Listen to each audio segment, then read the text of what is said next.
Hello everyone, welcome to Frightening Tales. I know many of you enjoy listening to these videos as you fall asleep, so before you drift off, I'd love for you to leave a comment letting me know where in the world you're tuning in from, and if you're enjoying the story, don't forget to like and subscribe. Alright, now let's get comfortable, relax and dive into tonight's case. Story 1. The Truck Stop Killer. In the summer of 1985, somewhere near Martinsburg, Pennsylvania, the body of a young woman was pulled from a truck stop dumpster. I had just hitched a ride and was sitting in a nearby truck waiting for the driver to pay for gas so we could leave. When they found her, there was shouting. A man from the restaurant ran out and started yelling for everyone to stay away as a small crowd gathered around the dumpster in the rain. Word filtered back that the dead girl was a teenage hitchhiker. I remember thinking it could be me, since I was also a teenage hitchhiker. Watching the driver of my truck walk back across the wet asphalt, a second thought arose: it could be him. He could be the killer. The driver reached the cab, swung up behind the wheel, and said we should get going. He said he didn't want to get caught up in anything time-consuming. Stowing his paperwork, he released the brake. Neither of us said anything about the dead girl. As we pulled away, I looked once more in the side mirror. They were stringing crime tape around the dumpster just as another state trooper rolled into the lot. That ride turned out to be fine. We drove up to Ohio drinking Diet Coke and listening to Bruce Springsteen.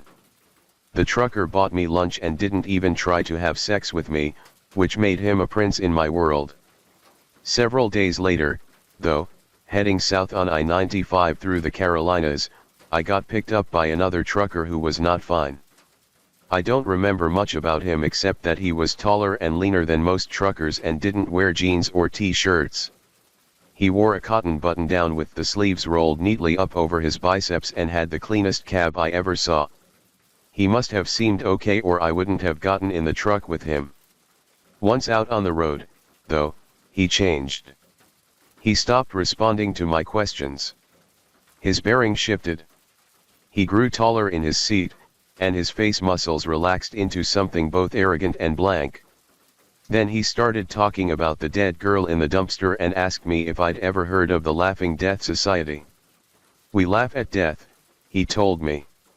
A few minutes later, he pulled the truck onto the shoulder of the road by some woods, took out a hunting knife, and told me to get into the back of the cab. I began talking, saying the same things over and over. I said I knew he didn't want to do it. I said it was his choice. I said he could do it in a few minutes. I said it was his choice. I said I wouldn't go to the cops if nothing happened to me, but it was his choice until he looked at me and I went still. There was going to be no more talking. I knew in my body that it was over. Then he said one word: run. Without looking back, I ran into the woods and hid. I stayed there until I saw the truck pull onto the interstate. It was getting dark. I was still in shock, so I walked back out to the same road and started hitching south. I never went to the police and didn't tell anyone for years. This spring a friend sent a news story link about a serial killer with the subject line, "Is this your guy?" The serial killer's name was Robert Ben Rhodes. Rhodes was a long-haul trucker, in jail since 1990, who had recently been convicted of a couple of new cold cases. I didn't recognize him from the initial photos, but as I found pictures of him as a younger man, his face came to seem more familiar. The glasses were the same, the curve of the cheekbone, and something about the expression, particularly the set of the mouth. It had the same neutral arrogance. Rhodes looked like the guy who picked me up. But then, Rhodes looks like a lot of guys. He would only have been 39 at the time, and I remember the trucker as an older man with light brown or graying hair. To a teenager, though, someone pushing 40 is pretty old, and hair often looks darker in photos. The light in my memory is strange, too. It was a cloudy day just before a summer storm, and everything in the truck is cast in gray. After receiving my friend's email, I left messages with the FBI but was relieved when they were not returned. The memory was 27 years old, and nothing in it was actionable. The photos stayed in my head, though, and with them came questions. What if the man who pulled the knife on me really did murder the hitchhiker? Why did he let me go? Who was the girl in the dumpster? Why didn't I go to anyone? I needed to understand what my responsibility was and to find my own answers, if nobody else's, so I began to look. I have no fascination with serial killers, so I didn't realize that Rhodes was famous. There are articles, TV episodes, and books on him. Driven to Kill, Roadside Prey, Killer on the Road, and from these sources I learned that every grim and secret fear I have about the human race is manifest in Robert Ben Rhodes. Rhodes was a sexual sadist. He kidnapped women, tortured and raped them for weeks before killing them. What is known about him in the 1980s is murky. He was involved in the BDSM and swinger scene in his hometown of Houston. He was married. When he was caught, he said that he had been doing this for 15 years, which would put the onset of his murders back into the 1970s.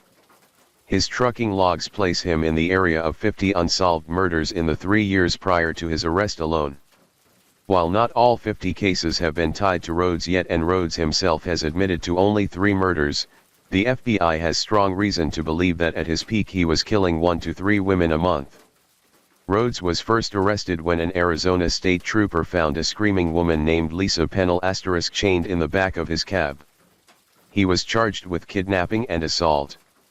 What put him away for life, though, was the rape and murder of Regina Walters, a 14-year-old girl from Pasadena, Texas. Rhodes picked her up along with her boyfriend, Ricky Jones, in February of 1990.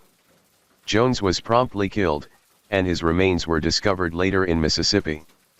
Rhodes kept Regina for at least 2 weeks. He shaved her head and pubic hair, pierced her with fishing hooks, dressed her up in a black dress and heels, and photographed her in moments of terror, then killed her with a garrote made of baling wire, leaving her 100-pound body to decompose in a barn in Illinois off Interstate 70. Behind the tragic elements of Regina's story, like some kind of pentimento, I saw my own. Like me, she left home with her older boyfriend. Also like me, Regina became dependent upon the grace of truck drivers. In her weeks with Rhodes, many drivers saw her, but somehow no alarm was raised. She passed through that world as if she were invisible. In 1985 my biggest problem was sleep. There was no safe way for me to get it. I left home in early January, hitchhiking south from New York City with my 21-year-old boyfriend. We had $60 and a Smith Wesson 5-shot with 1 bullet in it, which we accidentally fired off in a field in Maryland during a discussion about whether the safety was on. I had a guitar and a knapsack full of souvenirs of my girlhood, notes from friends, earrings, and song lyrics. I was 15. People don't leave home because things are going well, they leave because they feel they have to, and right or wrong, that's how I felt. I lived with my mom in New York, and the fights between us were growing in intensity and emotional violence. I don't think either of us knew what to do about it. There was talk of me going to live with my dad in Virginia, where I had traditionally spent my summers. By then, though, I had been kicked out of 2 schools for absences and was cutting myself regularly. My emotions were a planet around which I spun like a moon. As I saw it, it didn't matter if I left, because in so many ways I was already gone. On my way out, I destroyed every single picture of me over the age of 12 so that there would be nothing to give to the police. That first night, my boyfriend and I stayed in an abandoned barn in Maryland. It was off the side of the freeway and probably very much like the one Regina Walters was found in. The barn had a loft with wind coming through broken slats and was surrounded by the same kind of brown grassy field and frozen mud. Like Regina, I also had a little journal and probably wrote something in it that night, because it was far too cold to sleep. We were back on the road before dawn, walking down a highway covered in black ice, shivering in our hoodies. A trucker picked us up at daybreak, and I rode in a semi for the first time. Being up high, warm, and looking out over the traffic was a great improvement. The trucker bought us chicken fried steak, chatted amiably, and let us nap in the cab while he drove. While we were asleep, he pulled into a small truck stop, and I woke to his hand down my shirt. I kept my eyes closed, stayed still, then rolled away from him, pretending I was still asleep. A few minutes later, I got up like nothing had happened. The trucker went to pay for gas, and my boyfriend and I went to use the bathroom. When we came back, the truck was gone and every reminder of home with it: my guitar, my knapsack, everything except the Smith & Wesson, which we sold later in New Orleans.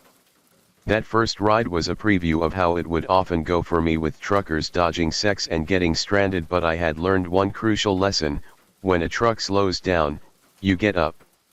Getting sleep was pretty easy with a boyfriend, because one of us could always stay awake. 6 weeks later, though, we parted ways.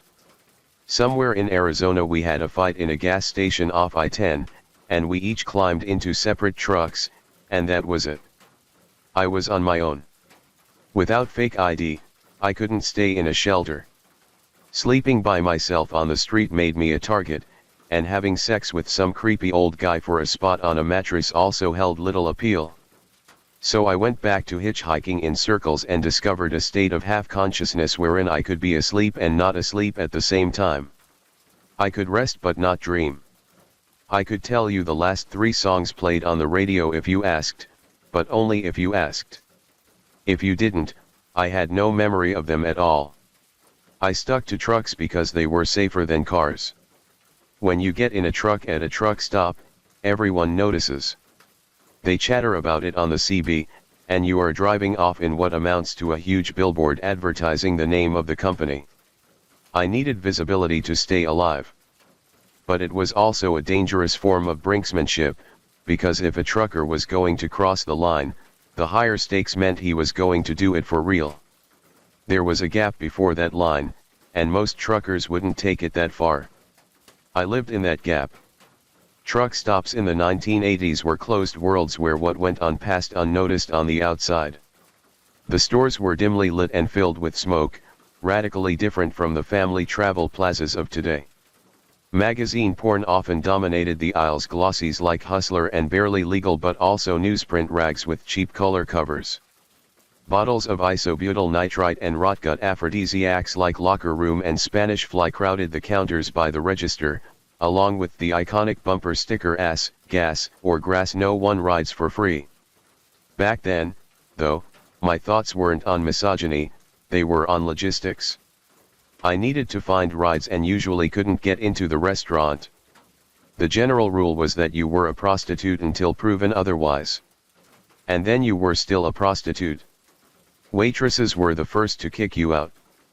That forced me into asking for rides in the hallway by the showers. Over time, I learned safer ways of getting rides by having truckers navigate the CB radio for me. Women couldn't really get on the zoo channel, as they called it then, because the sound of their voice would trigger 20 minutes of crass chatter. There was only one word for woman on the CB, and that was beaver. Even the guys who were trying to help had used it. They had to make up stories for me. I got a beaver needs a ride to Flagstaff for her grandma's funeral, don't want no trouble, come on back. There was always a sick mom or dead grandparent involved, and I was almost always abandoned by my jerk of a boyfriend, who'd made off with all my money and my car. Through these stories, I jumped from truck to truck. Like a lemur in a canopy of trees, I barely saw the ground. Even so, it still wasn't safe to sleep. Adhering to my rule, that the only safe truck was a moving truck, meant I woke when a truck took an exit. I woke when it slowed for traffic. When it turned, when it downshifted, when it drifted toward the shoulder, I woke.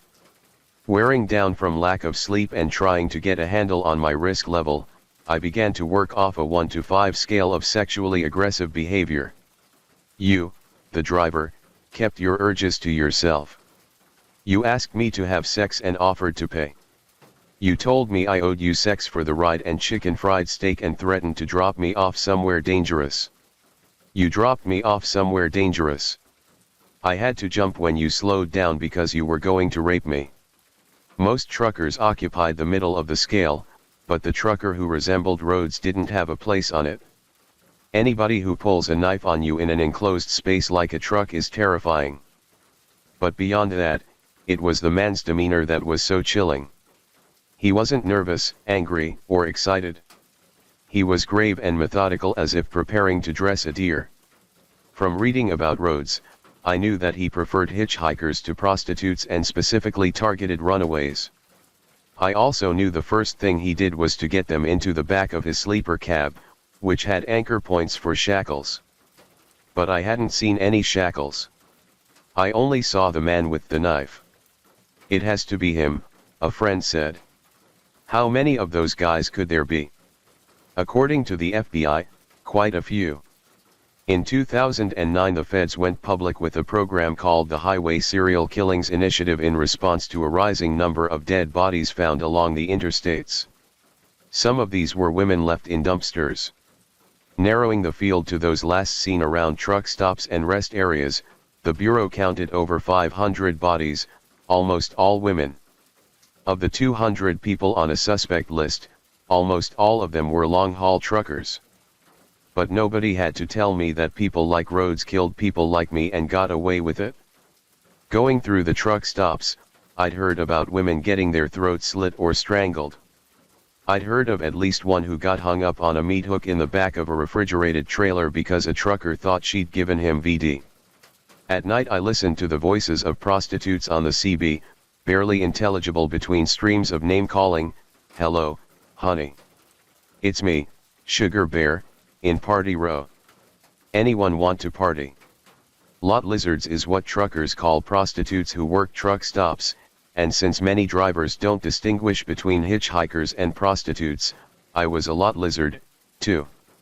If we went missing, months could pass before a report was filed, and by then there was little to connect the missing person in one state with the decomposed remains in another.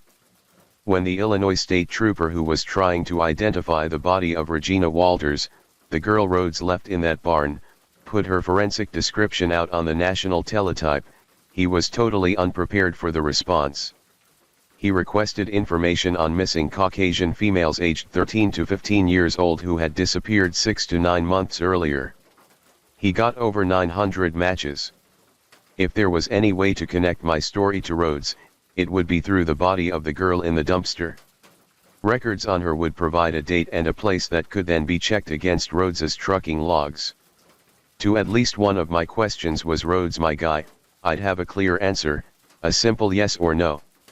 I began by Googling things like dead girl truck stop Martinsburg. Nothing came up, but that wasn't too surprising. Her murder happened 27 years ago and was essentially pre-internet.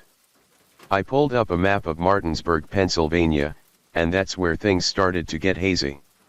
Martinsburg was nothing but a pinprick, just a dot on a minor route feeding into a mid-size highway on the outskirts of Altoona, PA, not the sort of place you'd expect to find a busy truck stop. Had I confused the state? I did a search on towns named Martinsburg.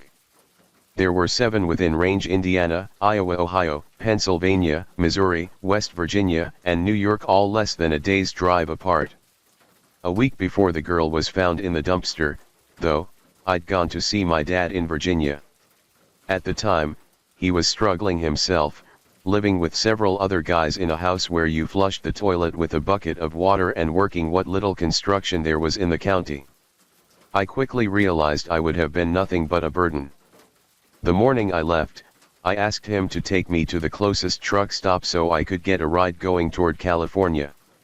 It was a made-up destination, a Grapes of Wrath narrative of brighter futures. I was sure he would remember where he took me back then, so last spring I called him. I didn't tell him about my recent inquiries at first, I just asked where he'd dropped me off. Without any hesitation he said Martinsburg, West Virginia. Were there any murders that summer? I asked him. There was that hitchhiker. You called and left a message a day or so after I dropped you off, saying I was going to read about a dead 17-year-old hitchhiker they found in a truck stop and that it wasn't you. My whole body relaxed. My memory may have been bent by sleep deprivation, but I was not crazy. There was a Martinsburg truck stop somewhere in my story, and there was a dead 17-year-old hitchhiker. She had existed enough for me to call my dad all those years ago and warn him about what he would read. And if it happened, she could be found. It was just a matter of looking harder. The original Rhodes investigation had woven a complex web, entangling local and federal agencies in 5 different states. Eventually the locus shifted to the Houston FBI, because at some point every thread ran through Texas. Rhodes was from Texas. His wife, Deborah Davis, was from Texas. Regina Walters and Ricky Jones were from Texas. He picked up 2 of his other victims in Texas. I flew to Austin to meet with 2 retired FBI men, Special Agents Mark Young and Robert F. Lee, who'd both worked on the case. Young was a profiler for the Bureau as well as a field agent. Over lunch at a local sushi place, he taught me the difference between a mode of operation and a signature. Modes of operation change. They are more like habits, he said, and can adapt to circumstances or mood. Rhodes, for instance, used guns and ligature strangulation and probably knives, too. A signature, however, does not change. Sexual sadists in particular work off erotic maps established early on. They get more nuanced and elaborate, but the basic topography remains the same. One of Rhodes's signatures was shaving the head and pubic hair of his female victims. Piercings around the breasts, bruising, and other signs of torture were also frequently found. Young, a 6'4" Texan and third-generation lawman, opened his laptop and pulled up a picture of a woman named Shauna Holtz. Only days before Regina Walters was taken, Rhodes had been detained by the police in Houston for the possible sexual assault and kidnapping of Holtz. She'd been picked up in a truck stop, shackled into the back of the cab, tortured and raped for weeks. She'd escaped when Rhodes pulled into a Houston brewery. I'd always read that she got away because Rhodes forgot to chain her in, but I found out from Young that she'd not been shackled when she escaped. Rhodes had told her to sit there and be a good girl. But Holtz, 18 years old, had been on the street since she was 12. By her own account, she had been raped at least 20 times and had already had a baby. She knew how to survive.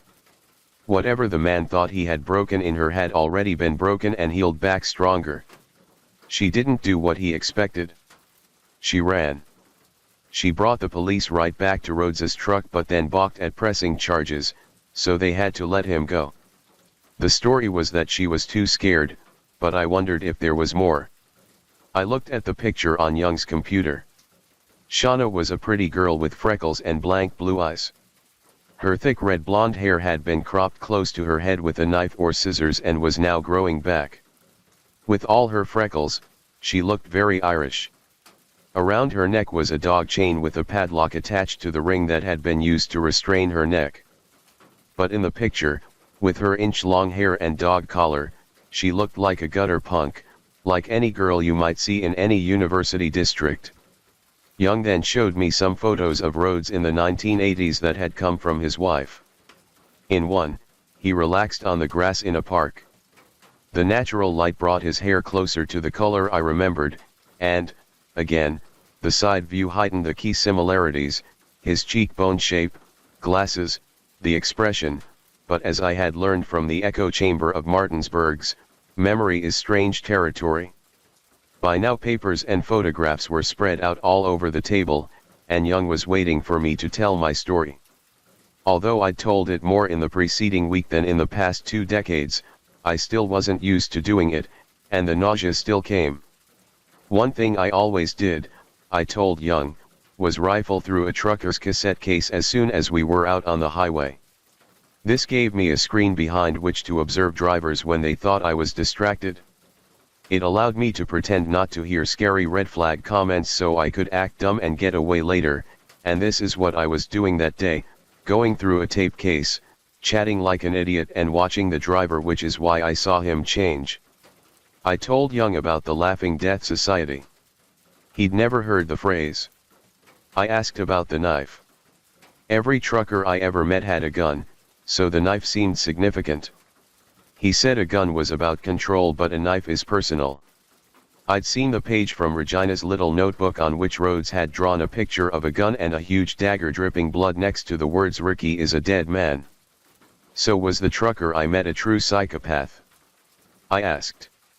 What I find interesting is that he told you about the body of the girl and talked about the Laughing Death Society while he was still driving. You were not under his control. This tells me that he liked manipulating through terror. That it turned him on, just like Rhodes.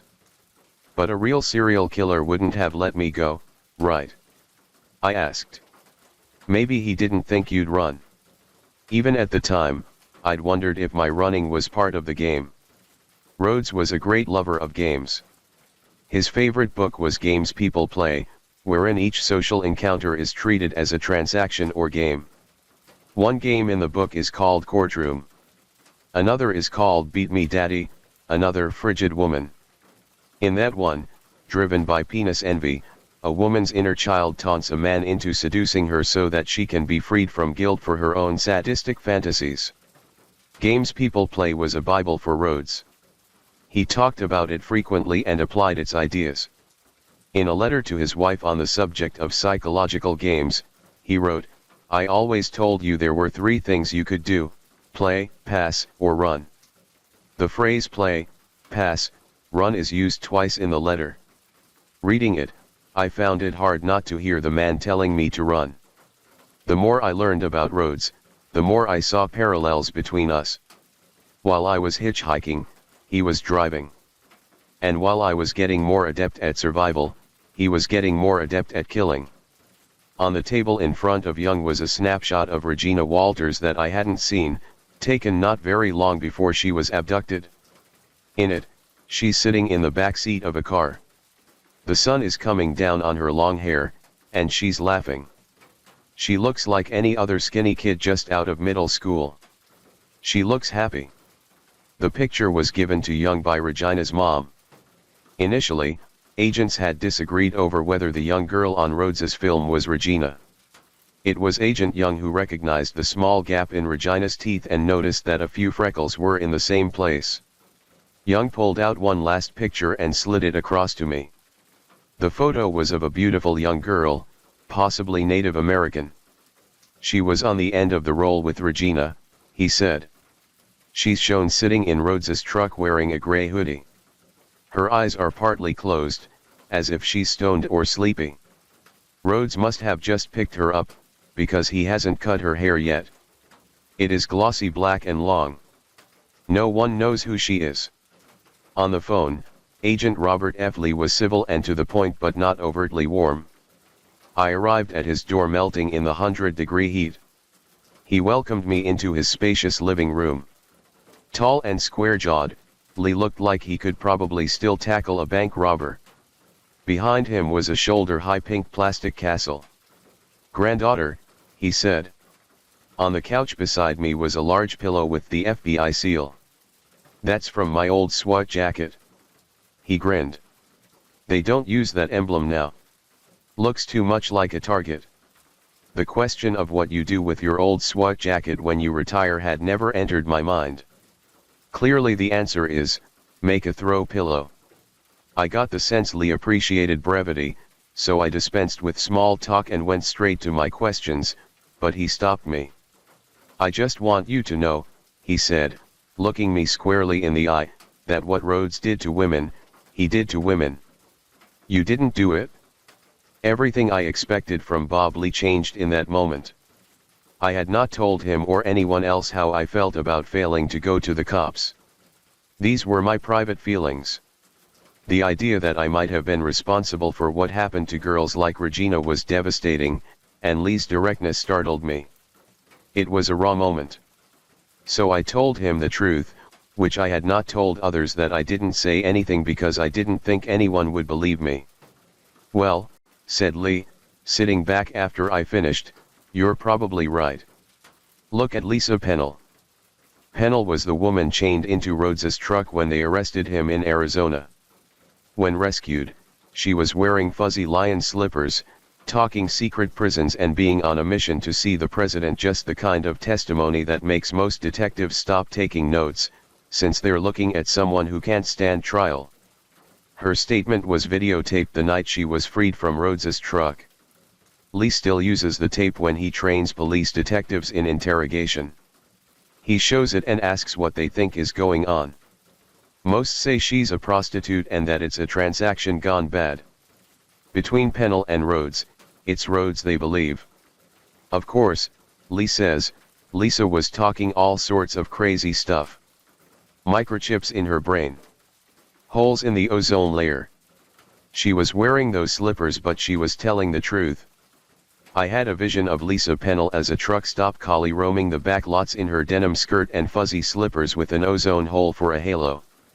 She would be easy to dismiss.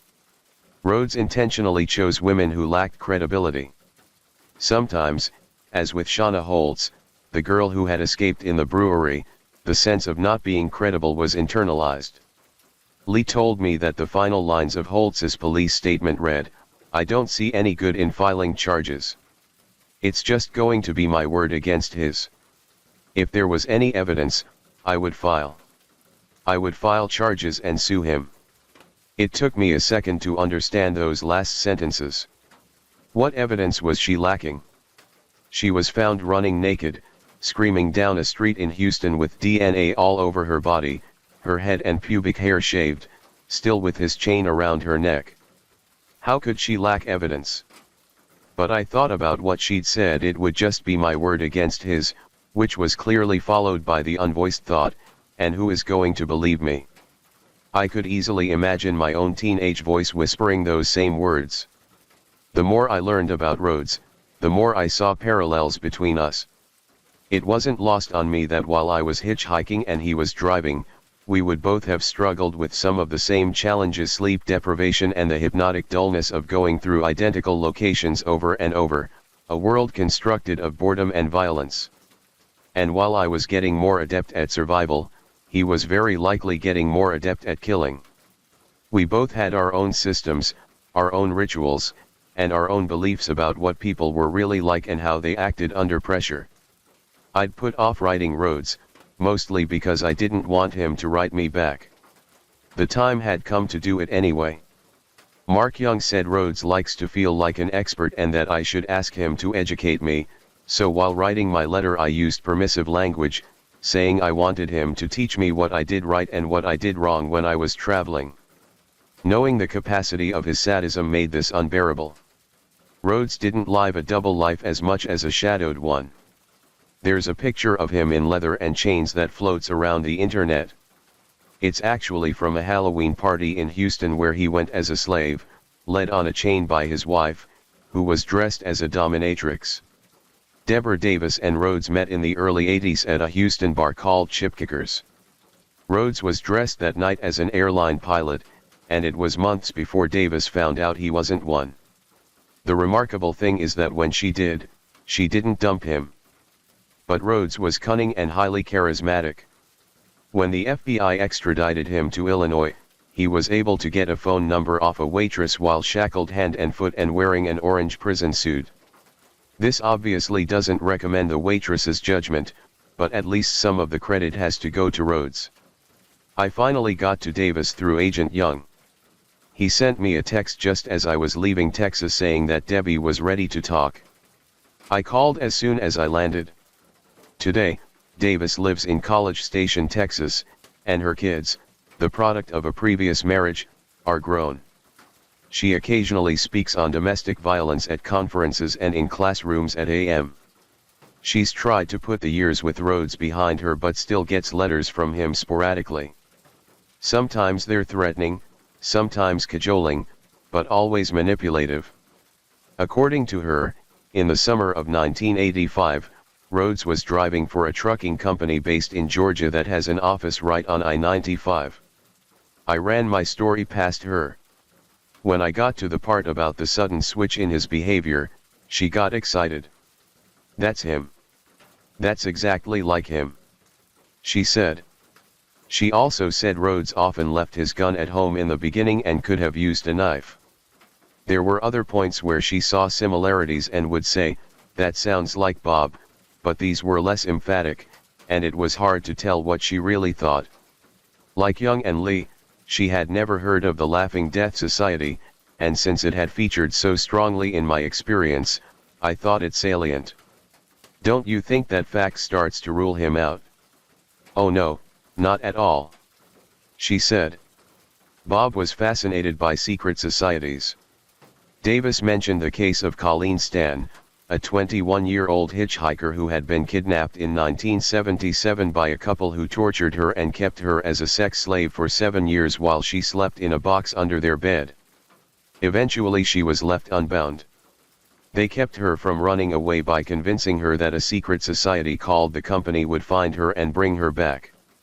Bob was obsessed with how they used an imaginary secret society to keep her from running away, Davis said.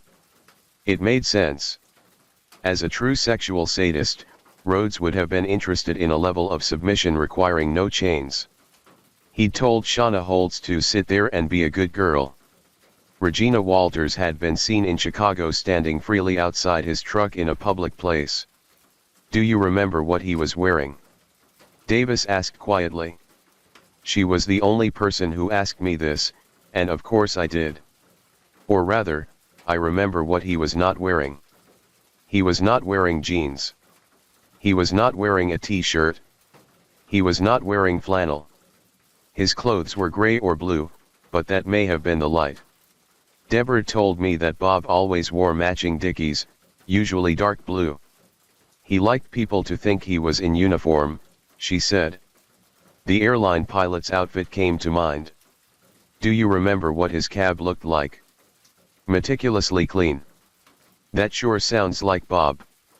When I first saw his apartment, I thought I'd walked into the showroom of a furniture store. Even in jail, his shirt and pants were always ironed and pressed."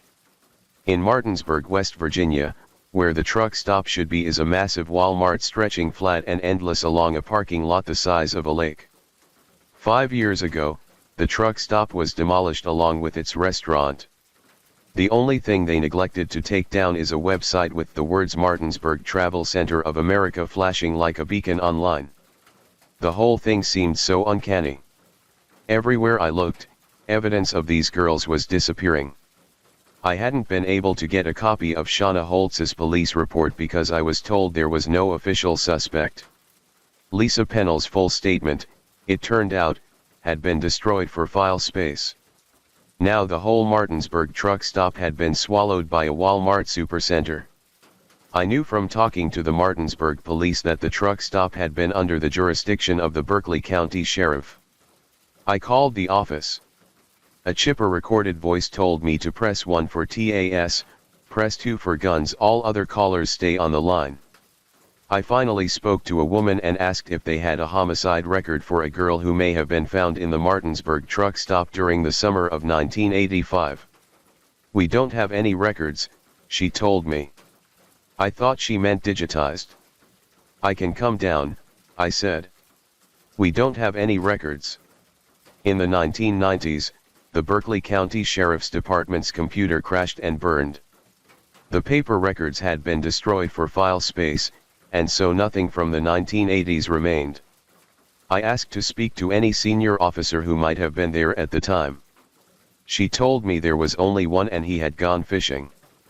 I spent a week on the road in Appalachia, visiting truck stops, interviewing the older truckers and waitresses. At first, I would ask about the girl in the dumpster, but no one had heard of her, so I asked if there had ever been any women found in truck stops. Wherever I went, I was told nothing like that ever happened, which was remarkable given the numbers of bodies the FBI had tracked over the past 30 years. The newspapers were equally silent. It seems our profound fascination with serial killers is matched by an equally profound lack of interest in their victims. One library archivist explained that I was looking for the kind of news nobody wanted to read. "The girl," he said, "wasn't one of our own. She was a drifter." I'd never heard the word drifter used in earnest. It touched a nerve I didn't know I had. I had been a drifter. If what he said was true, The trail I was on had disappeared into a field. Out of desperation I made one last attempt and swung by a smaller truck stop in Hancock, Maryland. I spoke to a woman who had worked there a long time and told her about the dead hitchhiker while she fingered the gold cross on her neck and listened. Had she ever heard about it? I asked. She shook her head, then her eyes clouded some. Wait a minute. There was that one girl. She was a prostitute. They found her near a dumpster behind the restaurant at the Gateway Travel Plaza in Breezewood. She had a stocking down her throat, I think. That was way back in the early 70s, though. It wasn't the early 70s, it was 1987, and the woman killed was 19-year-old LaMonica Cole. I found her in the Pittsburgh Post-Gazette later that night. She had been strangled at Breezewood. Another prostitute had been grabbed there as well, in 2006, but was found farther down the road with her throat slit. Neither of these women were the one I was looking for, but a sentence in the article caught my attention.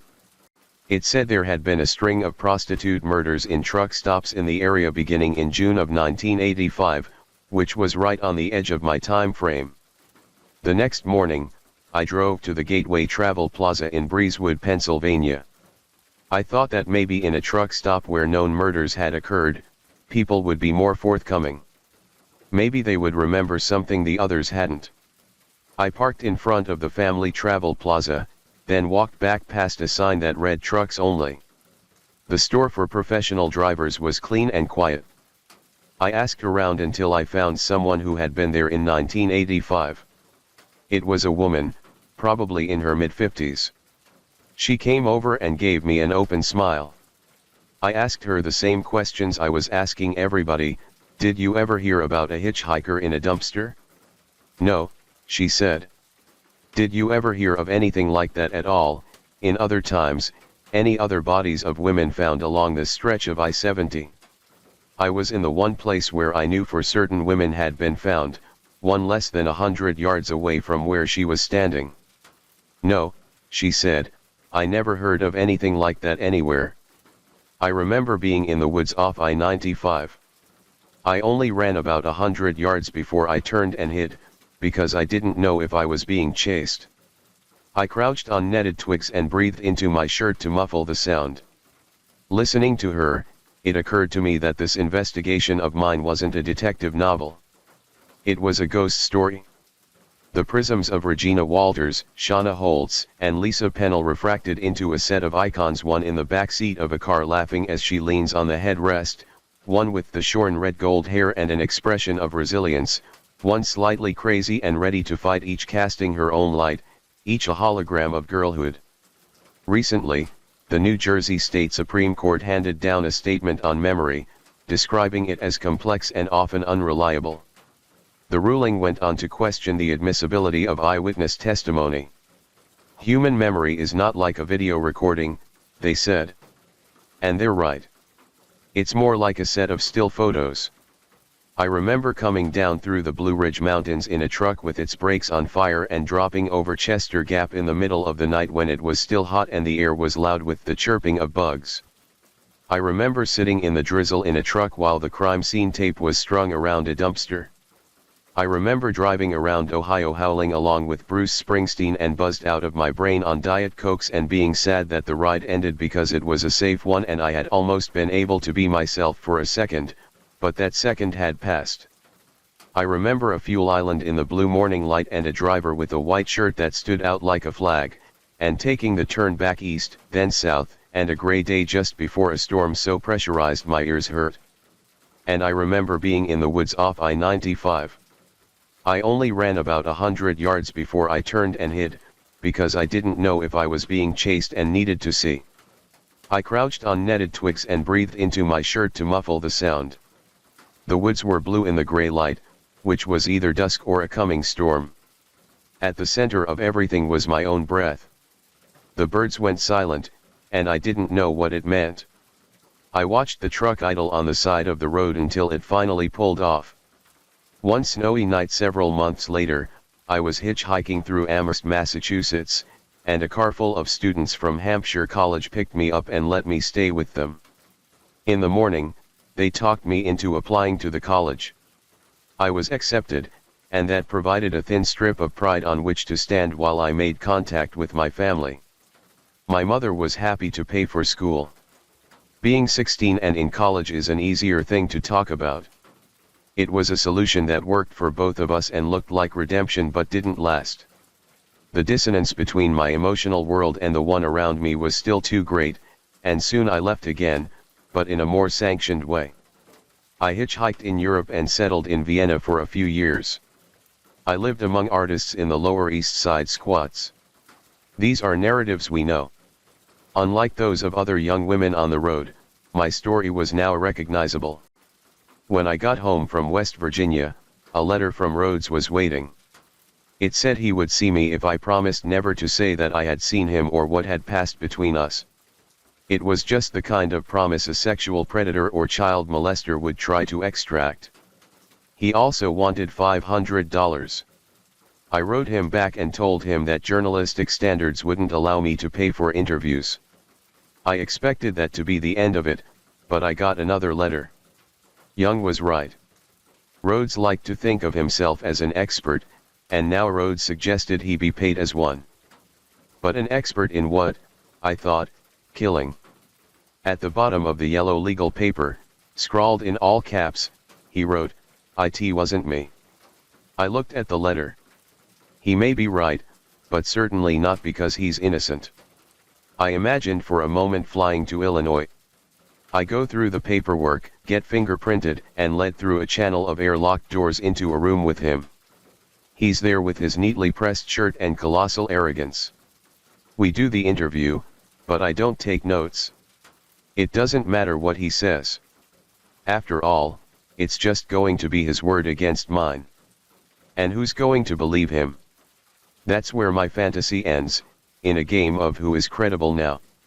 The same week that I got the letter from Rhodes, the senior officer from the Berkeley County Sheriff's Department who had been fishing returned. He said that no girls had ever been found in a dumpster at the Martinsburg, West Virginia, truck stop, and I had no reason not to believe him. One story Deborah Davis told still haunts me. She was on a trip with her husband, Bob, the last she ever took in his truck. They were heading west on I-10 and stopped somewhere in Arizona at a busy truck stop. By the restaurant door was a young woman with a baby, trying to get a ride. Deborah said she looked about 18 or 19 and desperate. Deborah wanted to give her money or do something. Her own sister had been on the street, and she was overwhelmed by the woman at the door and didn't want to just walk away. Rhodes saw what Deborah was looking at. He came around behind her and grabbed her shoulders. He turned her slowly toward the girl and pointed. "You see that, Debbie?" he whispered in her ear. "She's one of the invisible people." Next story. The unbelievable tale of a fake hitman, a kill list, a darnet vigilante, and a murder. I did not know Brian Angeorge. I had never met him, talked to him, or encountered him online. In ordinary circumstances, I would have never heard of his death, more than 6,500 kilometers away. Yet in late June 2018, a message arrived in my inbox.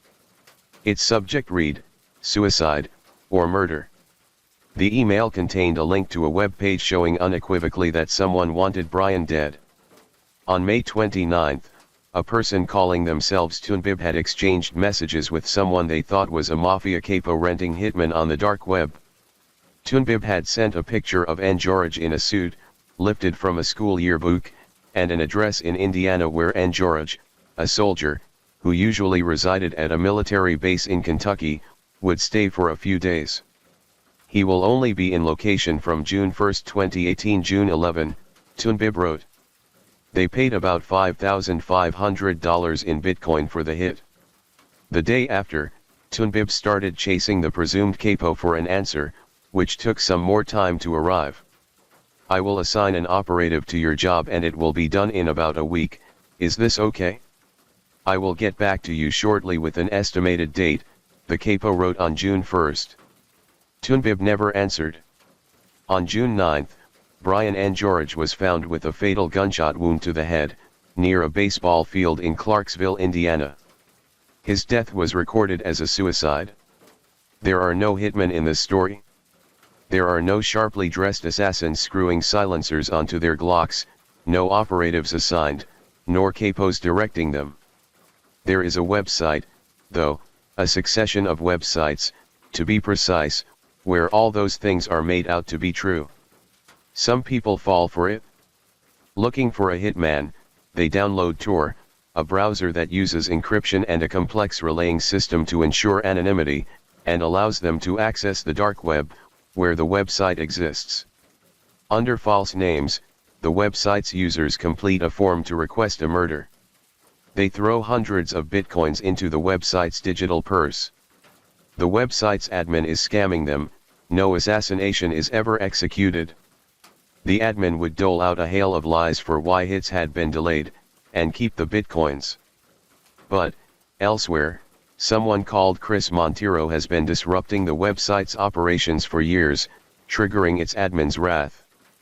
In 2016, 2 years before sending me the email about N. George, Monteiro was just a guy writing wikis.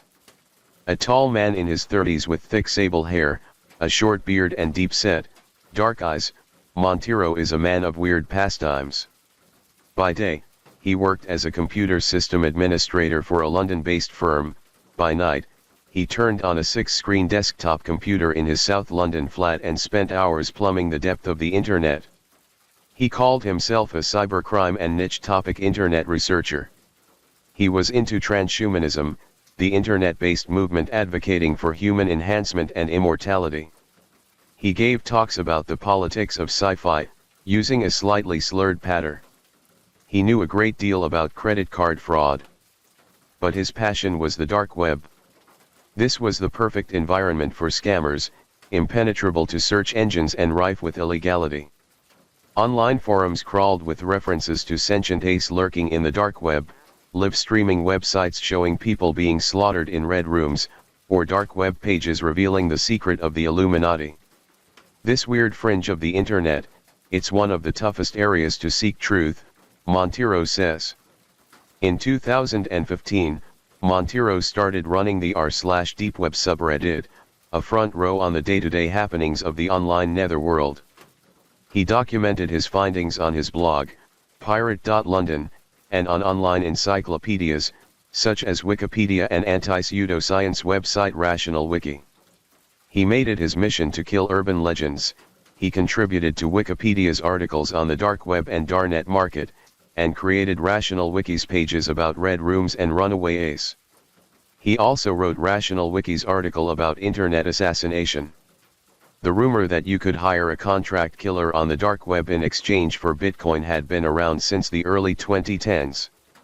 That was because, unlike snuff movies and Evil Ace, hitman for hire services were ubiquitous on the dark web. Some were structured as prediction markets, with users crowdfunding the assassination of VIPs and politicians, or they could be catering to the private grudge bearer wanting to book a hit via private chat. Monteiro's research suggested all such websites to be either harmless trolling or scams designed to rob people of their bitcoins. He could find no evidence of anybody ever being killed by a hitman hired online, nor of any hitman working online. He wrote this all on Rational Wiki, with footnotes. Then, on February 20, 2016, an anonymous user made an edit to the Internet Assassination article. The edit, Monteiro says, added something to the effect of all assassination sites are scams, except for Besa Mafia, which is real, appending a link to a dark website. The edit was permanently deleted by Rational Wiki's admins at Monteiro's urging, but a subsequent modification by the same user remains in the edit history. Another site is Besa Mafia, a marketplace where hitmen can sign up to provide their services and where customer can order. The edit read. The site protects the customers with an escrow service that stores the Bitcoin until the job is completed. They also accept external escrows. Monteiro understood this to be shameless self-promotion. The people running Besa Mafia, whatever that was, had seemingly vandalized his finely crafted piece of wiki scholarship in order to shill for their assassination website. I went, "What the fuck is this shit?" he says. "This is not only nonsense, it's someone promoting a scam on my article." He fired up Tor and went to the Besa Mafia website. Ostensibly run by Albanian gangsters, Besa is Albanian for honor. It was littered with poor English, stock pictures of armed beefcakes, and a payment system that, far from protecting customers' Bitcoin, allowed whoever ran the website to easily snatch the funds. He wrote a scathing review of Besa Mafia on his blog, calling it a scam. A few days later, someone from Besa Mafia got in touch. "Hello, I am one of the admins of the Besa Mafia website on Deep Web Sick," the email read. "Would it be possible for us to pay for a true and honest positive review? Let me know if we can prove to you that we are legit." It was signed Yura. A back and forth exchange ensued. Monteiro gleefully bombarded Yura with questions, punching holes in the site's business model, security, and technical makeup. For Monteiro, it was obviously a scam. But, while Yura acknowledged the website's shortcomings, he maintained it was legitimate. He asked Monteiro to give Besa Mafia the benefit of the doubt. "We are open to suggestions, we will do our best to make it the best marketplace focusing on body harm, revenge and property destruction," Yura wrote. As evidence, Yura offered to have someone of Monteiro's choice beaten up. He then proposed to pay a $50 monthly retainer to feature Besa Mafia banners on Monteiro's blog. When Monteiro declined both offers, Yura's tone became menacing. "Be neutral to our website," he wrote. "Unless you do that, we will pay some cheap freelancers to fill articles and submit posts and comments claiming you are undercover cop." Monteiro published the exchange in full on his blog, mocking Yura and Besa Mafia. Weeks later, someone left a comment, a link to a video. It started by showing an A4 sheet. Gang members for Besa Mafia on Deep Web, the sheet read. "De-Education to Pirate London, April 10, 2016. There followed some 30 seconds of darkness, rustling, and metallic sounds. Finally, the camera turned towards a white car, engulfed in orange flames. The sheet was shown again, meters away from the blazing car. The video appeared to be a threat to whoever was running Pirate.London. Monteiro was horrified. He thought this was not the behavior of a scammer. Online con artists ignore people who call them out, he thought. They don't set cars on fire to defend their reputation. I started questioning myself, had I pissed off a criminal organization, he says. What the fuck had I got myself into? The video prompted Monteiro to contact law enforcement. At London's Charing Cross police station, he told the officer behind the desk that he was a cybercrime researcher, specializing in drugs, fraud, and murder, and he wanted to report a darknet assassin threatening him with videos of flaming cars. I just wanted to get this on the record, Monteiro recalls. The officer was perplexed. Weeks later, the case was passed on to the Metropolitan Police's cybersecurity unit, Falcon team. Monteiro maintains that nothing came out of it. He says that the officer said that the car did not seem to have been destroyed in the UK and was therefore out of the Met's jurisdiction. Monteiro also attempted to contact the UK National Crime Agency, NCA, but, he would later realize, he mistyped the email address and the message was not delivered. The NCA doesn't send bounce-back notifications. Monteiro resolved to explore the Besa Mafia website himself. He created a customer account, calling himself Bodie McBoatface, and requested a hit on a fictional person he called Bob the Builder. In doing so, he spotted a way to gather intelligence on the website. Each message sent on the platform was assigned a unique numeric ID. By combining message IDs with the website's URL, Monteiro discovered that he could read every other user's messages. Exploiting this vulnerability, he downloaded Besa Mafia's entire message database and examined its archive. Sure enough, Besa Mafia was a scam. Every conversation followed an identical template. Customers submitted the details of the person they wanted killed and the method they preferred. For instance, a hit that looked like an accident would be more expensive. To prove they had the wherewithal to pay, they were required to make an advance Bitcoin transfer to a digital wallet, from which, the website assured, its clients would be able to withdraw their funds anytime. Euro would claim to take swift action. Before a period of prevarication, the hitman had been stopped for a traffic violation, or for illegal possession of a gun. A more professional assassin could be hired, but that would cost more Bitcoin. Some customers kept paying, as Euro led them on for months. Others requested a refund, which never came. Euro kept all the Bitcoin. But Besa Mafia was more than just any run-of-the-mill scam. Monteiro realized that it was a fully fledged fake news operation. Euro devoted a lot of energy to defending the website's credibility. A California-based person going by name John 2 had written to the website offering his services as an assassin. "I am broke, of course, and am looking for quick cash," John 2 wrote. "I have military training, U.S. Navy, ... Instead of taking him up on his offer, Euro had asked John 2 to make videos of burning cars to intimidate Monteiro and other critics. He then asked him to enact and video a fake murder, with the help of a friend and a replica gun. In the following months, several videos of balaclava-clad thugs firing guns and talking up Euro's assassination websites would pop up online. Next story. I am ready for the story of all the dead men who last saw his face.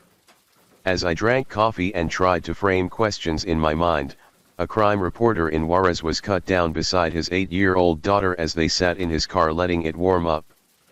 This morning as I drove down here, a Toyota passed me with a bumper sticker that read, with a heart symbol, "I love love."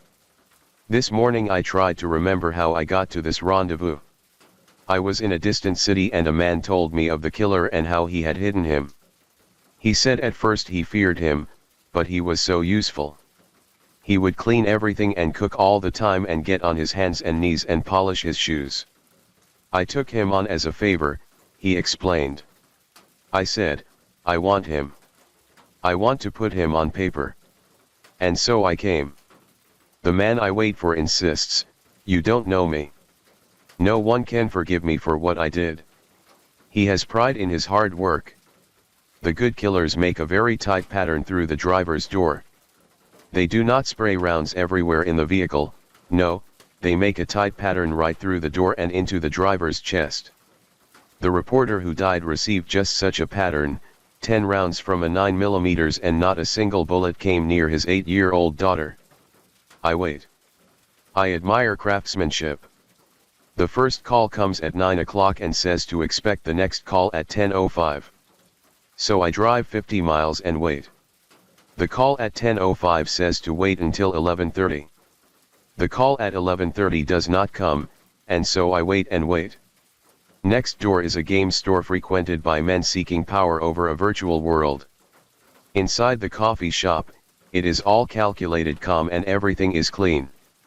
I am in the safe country. I will not name the city, but it is far from Juarez and it is down by the river. At noon, the next call comes. We meet in a parking lot, our cars conjoined like cops with driver next to driver. I hand over some photographs. He quickly glances at them and then tells me to go to a pizza parlor. There he says we must find a quiet place because he talks very loudly. I rent a motel room with him. None of this can be arranged ahead of time because that would allow me to set him up. He glances at the photographs, images never printed in newspapers. He stabs his finger at a guy standing over a half-exposed body in a grave and says, "This picture can get you killed." I show him the photograph of the woman. She is lovely in her white clothes and perfect makeup. Blood trickles from her mouth, and the early morning light caresses her face. The photograph has a history in my life. Once I placed it in a magazine and the editor there had to field a call from a terrified man, her brother, who asked, "Are you trying to get me killed, to get my family killed?" I remember the editor calling me up and asking me what I thought the guy meant. I answered, exactly what he said. Now the man looks at her and tells me she was the girlfriend of the head of the Sicarios in Juarez, and the guys in charge of the cartel thought she talked too much. Not that she'd ever given up a load or anything, it was simply the fact that she talked too much. So they told her boyfriend to kill her, and he did. Or he would die. This is ancient ground. The term Sicario goes back to Roman Palestine, where a Jewish sect, the Sicarii, used concealed daggers, cc, in their murders of Romans and their supporters. He leans forward. Amado and Vicente, the two brothers who have successively headed the Juarez cartel, could kill you if they even thought you were talking, he says. These photographs can get you killed. Words can get you killed. And all this will happen and you will die, and the sentence will never have a subject, simply an object falling dead to the ground. I feel myself falling down into some kind of well, some dark place that hums beneath the workaday city, and in this place there is a harder reality and absolute facts. I have been living, I think, in a kind of fantasy world of laws and theories and logical events. Now I am in a country where people are murdered on a whim, and a beautiful woman is found in the dirt with blood trickling from her mouth, and then she is wrapped with explanations that have no actual connection to what happened. I have spent years getting to this moment. The killers, well, I have been around them before. Once I partied with 200 armed killers in a Mexican hotel for 5 days. But they were not interested in talking about their murders. He is. We will never see him coming. He is of average height, he dresses like a workman with sturdy boots and a knit cap. If he stood next to you in a checkout line, you would be unable to describe him 5 minutes later. Nothing about him draws attention. Nothing. He has very thick fingers and large hands. His face is expressionless. His voice is loud but flat. He lives beneath notice. That is part of how he kills. He says, Juarez is a cemetery. I have dug the graves for 250 bodies. I nod because I know what he means. The dead, the 250 corpses, are details, people he disappeared and put in holes in death houses. The city is studded with these secret tombs. Just today the authorities discovered a skeleton. From the rotted clothing, the experts peg the bones to be those of a 25-year-old man. He is one of a legion of dead hidden in Juarez. That is why I am here. I have spent 20 years now waiting for this moment and trying to avoid being buried in some hole. At that party long ago with the 200 gunmen, a Mexican federal cop wanted to kill me. He was stopped by the host, and so I continued on with my tattered life. But I have come to this room so that I can bring out my dead, the thousands who have been cut down on my watch. I have published 2 books on the slaughter of the city, reporting there from 1995, when murder in Juarez ran at 200 to 300 a year, until 2008, when 1,607 people were killed. And that is only the official tally. No one really keeps track of those who are taken and never heard from again. I am a prisoner of all this killing. We sit with a translator at a round wooden table, drapes closed. He says, everything I say stays in this room. I nod and continue making notes. That is how it begins. Nothing is to leave the room, even though I am making notes, and he knows I will publish what he says because I tell him that. We are entering a place neither of us knows. I can never repeat what he tells me, even though I tell him I will repeat it. Nothing must leave the room, even though he watches me write his words down in a black notebook. I do not even know his name, nor can I verify the particulars of what he tells me. But this killer has come to me with a pedigree, established through the hands that delivered him to me, a man who once used him, a former cartel member and leading state policeman who now has produced him as a favor. He tells me to feel the tricep on his right arm. It hangs down like a tire. Now, he says, feel my left arm. There is nothing there. He stands, puts a chokehold on me. He can snap my neck like a twig. Then he sits down again. I ask him how much he would charge to kill me. He gives me a cool appraisal and says, at the most, $5,000, Probably less. You are powerless and you have no connections to power. No one would come after me if I killed you. We are ready to begin. I ask him how he became a killer. He smiles and says, my arm grew. He takes a sheet of paper, draws 5 vertical lines, and writes in the spaces in black ink, childhood, police, narco, God. The 4 phases of his life. Then he scratches out what he has written until there is nothing but solid ink on the page. He cannot leave tracks. He cannot quite give up the habits of a lifetime. I reach for the paper but he snatches it back. And laughs. I think at both of us. When I believed in the Lord, he says, I ran from the dead. I had a normal childhood, he insists. He will not tolerate the easy explanation that he is the product of abuse. We were very poor, very needy, he continues. We came to the border from the south to survive. My people went into the maquilas. I went to a university. I didn't have a father who treated me badly. My father worked, a working man. He started at the maquila at 6 p.m. and worked until 6 a.m., 6 days a week. The rest of the time he was sleeping. My mother had to be both father and mother. She cleaned houses in El Paso 3 days a week. There were 12 children to feed. He pauses here to see if I understand. He will not be a victim, not of poverty, not of parents. He became a killer because it was a way to live, not because of trauma. His eyes are clear and intelligent. And cold. Once, he says, my father took me and 3 of my brothers to the circus. We brought our own chilies and cookies so we did not have to spend money. That was the happiest day of my life. And the only time I went somewhere with my father. But now we turn to the time he worked for the devil. He is in high school when the state police recruit him and his friends. They get $50 to drive cars across the bridge to El Paso, where they park them and walk away. They never know what is in the cars, nor do they ever ask. After the delivery, they are taken to a motel where cocaine and women are always available.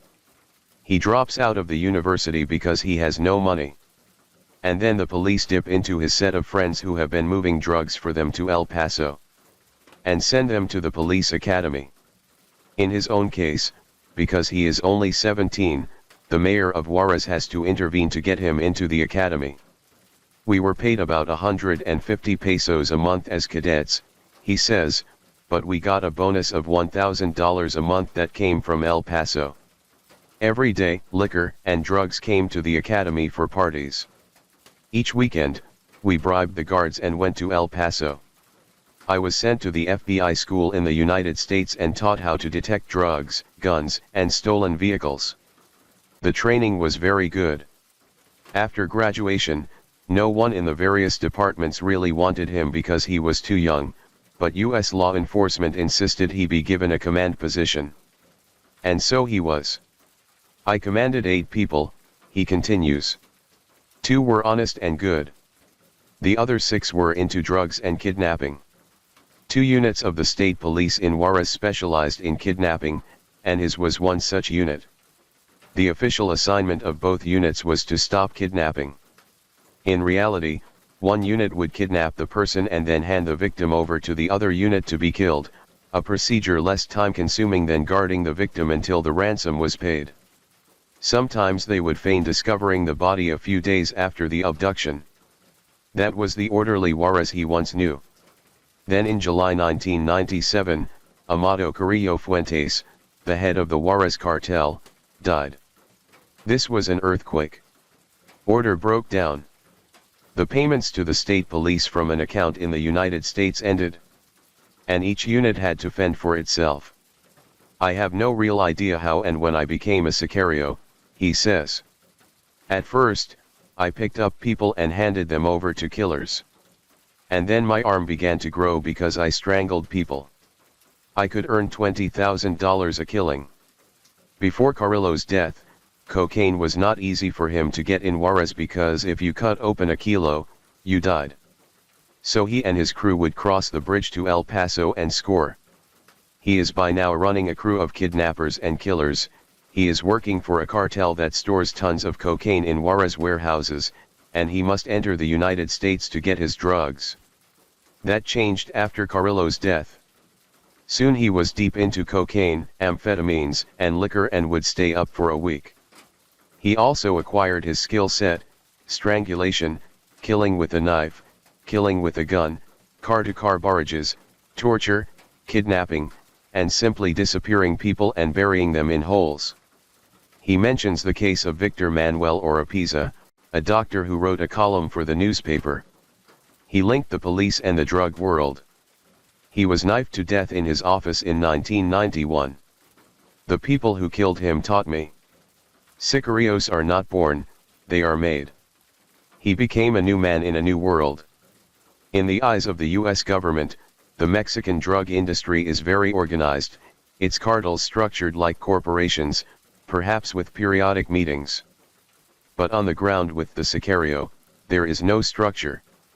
He kills all over Mexico, he works with various groups, but he never knows how things are linked, he never meets the people in charge, and he never asks any questions.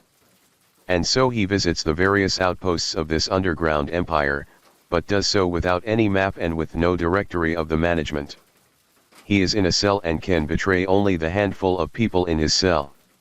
He will never even be certain which cartel organization pays him. He tells me of a leader, a deputy of Vicente Carrillo Fuentes, the current head of the Juarez cartel, a man full of hate, a man who even hates his own family. He would cut up a baby in front of the father in order to make the father talk. He says the man is a beast. He is drifting now, going back in time to a place he has left, the killing ground where he would slaughter and then drop 5 grand in a single evening. He remembers when outsiders would try to move into Juarez and commandeer the plaza, the crossing. For a while, the organization killed them and hung them upside down. Then, for a spell, they offered Colombian neckties, the throat cut, tongue dangling through the slit. There was a spate of necklacing, the burned body found with a charred stub where the head had been, the metal cords of the tire simply blackened hoops embracing the corpse. He has lived like a god and been the destroyer of worlds. The room is still, so very still, the television a blank eye, the walls sedated with beige, the exhaust fan purring. His arms at rest on the wood table, everything solid and calm. But his face is fear. Not fear of me but of something neither of us can define, a death machine with no apparent driver. There is no headquarters for him to avoid, no boss to keep an eye peeled for. He has been green-lighted, and now anyone who knows of the contract can kill him on sight and collect the money. The name of his killer is Legion. He can hide, but that only buys a little time, and he is allowed only one serious mistake and then he is dead. His hunters can be patient. He is like a winning lottery ticket, and one day they will collect. The death machine careens through the streets, guns at the ready, always rolling, no real route, randomly prowling and looking for fresh blood. The day comes and goes, and 10 die. Or more. No one can really keep count any longer, and besides, some of the bodies simply vanish and cannot be tallied. He stares at me. He says, "I want to talk about God." I say, "We'll get to that." He is the killer and he does not know who is in charge. Just as he usually did not know the reason for the murders he committed. He will die. Someone will kill him. No one will really notice.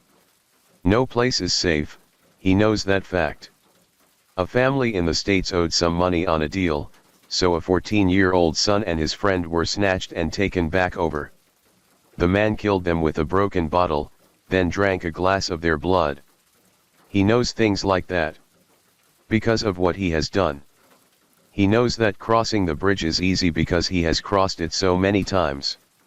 He knows all the searches and all the security claims at the border are a joke because he has moved with his weapons back and forth.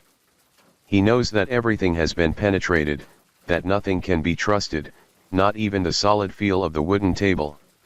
The rough edge of burning wood fires at those shacks of the poor, the acrid smell of burned powder flowing from a spent brass cartridge, an old copper kettle with oil boiling and fresh pork swirling into the crispness of carnitas, the caravan of cars passing in the night, windows tinted, and then the entire procession turns and comes by again, and you look but do not stare, because if they pause, however briefly, they will take you with them to the death that waits, the holes being dug each morning in the brown dirt of the Campo Santo, the graves a guess and a promise gaping up like hungry mouths for the kills of the morning and afternoon and evening, and 4 people sit outside their house at night and the cars come by, the bullets bark, 2 die soon after the barrage, and the other 2 are scooped up by family who drive them from hospital to hospital through the dark houses because no healers will take them in.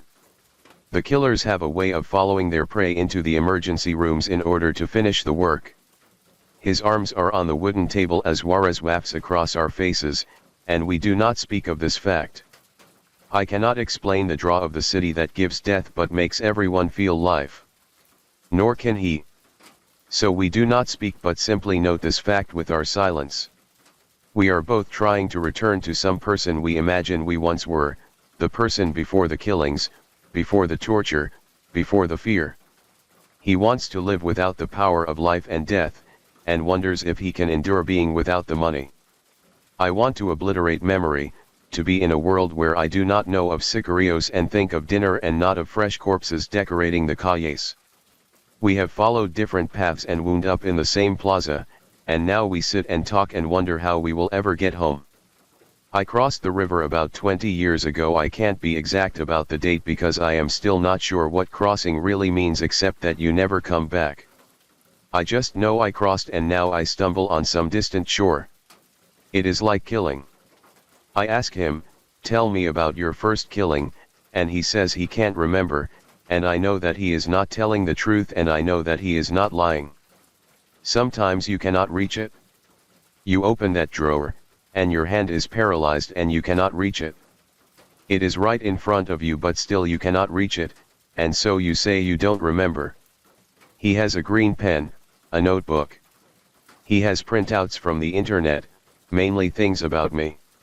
He has spent 10 hours researching me, he says. Like so many pilgrims, he is in the market for a witness who can understand his life. He has decided I will suffice. He is at ease now. Before, his body was hunched over, shoulders looming, those trained and talented hands. He wore a skull cap that hid his hair and he seldom smiled. Now he is a different person, a man who laughs, his body almost fluid, his eyes no longer dead black coals but beaming and dancing as he speaks. We are not monsters, he explains. We have education, we have feelings. I would leave torturing someone, go home and have dinner with my family, and then return. You shut off parts of your mind. It is a kind of work, you follow orders. For some time, his past life has been dead to him, something he shut off. But now it is back. He thinks God has sent me to convey his lessons to others. Like all of us, he wants his life to have meaning, and I am to write it down and send it out into the world.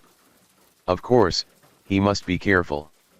When he left the life 2 years ago, the organization put a $250,000 contract on his life. He does not know what the contract currently is, but it is unlikely to be lower. At the moment, God is protecting him and his family, he knows this, but still he must be careful. I don't do bad things anymore, he says, but I can't stop being careful.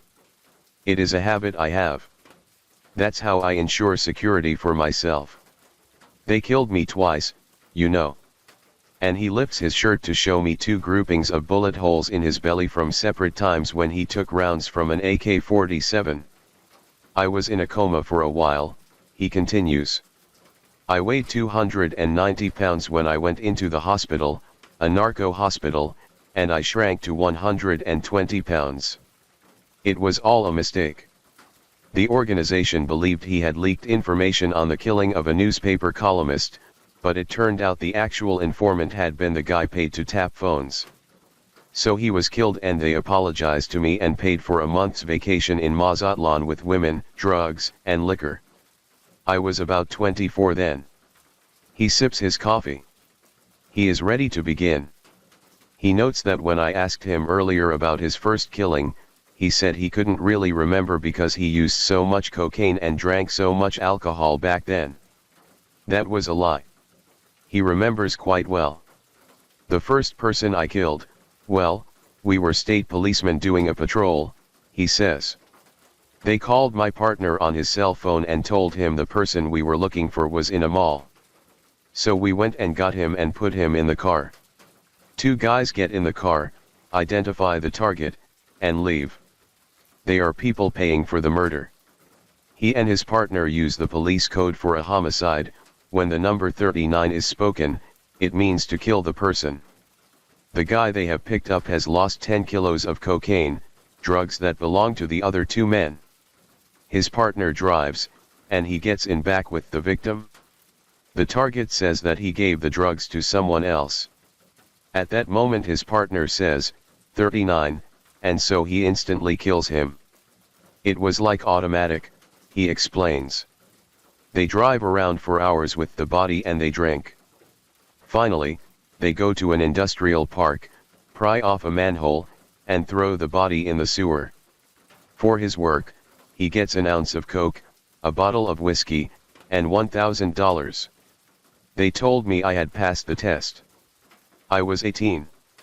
He checks into a hotel and does cocaine and drinks for 4 days. The state police didn't care if you were drunk. If you really wanted to be left alone, you gave the dispatcher 100 pesos and then they would not call you at all. After this baptism, he moves into kidnapping and enters a new world. Soon he is traveling all over Mexico. He is working for the police, but whenever an assignment comes up he simply gets leave. A few of the kidnappings he participates in are merely snatches for ransom. But hundreds of others have a different goal. They would say, take this guy. He lost 200 kilos of marijuana and didn't pay. I would pick him up in my police car, I would drop him off at a safe house. A few hours later, I would get a call that said there is a dead body to get rid of. This was at the start of my career, after I passed my test. For about 3 years I traveled all over Mexico. Once I even went to Quintana Roo. I always had an official police car. Sometimes we used planes, but usually we drove. We got through military checkpoints by showing an official document that said we were transporting a prisoner. The document would have a fake case number. He becomes a tour guide to an alternate Mexico, a place where citizens are transported from safe house to safe house without any records left for courts and agencies. When he arrives someplace, the person has already been kidnapped. He simply picks him up for shipment. Controlling them was easy because they were terrified. When they saw that it was an official car and when I said, "Don't worry, everything will be fine. You'll be back with your family. If you don't cooperate, we'll drug you and put you in the trunk and I can't guarantee then that you'll see the end of the journey." The drive is fueled by coke. He and his partner always dress well for such work. They get 5 or 6 new suits from the organization every few months. They are seldom home but seem to live in various safe houses and are supplied with food and drugs. But no women. This is all business. They hardly ever do police work, they are working full-time for narcos. This is his real home for almost 20 years, a second Mexico that does not exist officially and that coexists seamlessly with the government. In his many transports of human beings to bondage, torture, and death, he is never interfered with by the authorities. He is part of the government, the state policeman with 8 men under his command. But his key employer is the organization, which he assumes is the Juarez cartel, but he never asks since questions can be fatal. They give him a salary, a house, a car, and standing. He estimates that 85% of the police worked for the organization. But, even on a clear day, he could barely glimpse the cartel that employed him. He is in a cell, and above him is a boss, and above that boss is a region of power he never visits or knows. He also estimates that out of every 100 human beings he transports, maybe 2 make it back to their former lives. The rest die. Slowly, very slowly. In each safe house, there would be anywhere from 5 to 15 kidnap victims. They wore blindfolds all the time, and if their blindfolds slipped they were killed.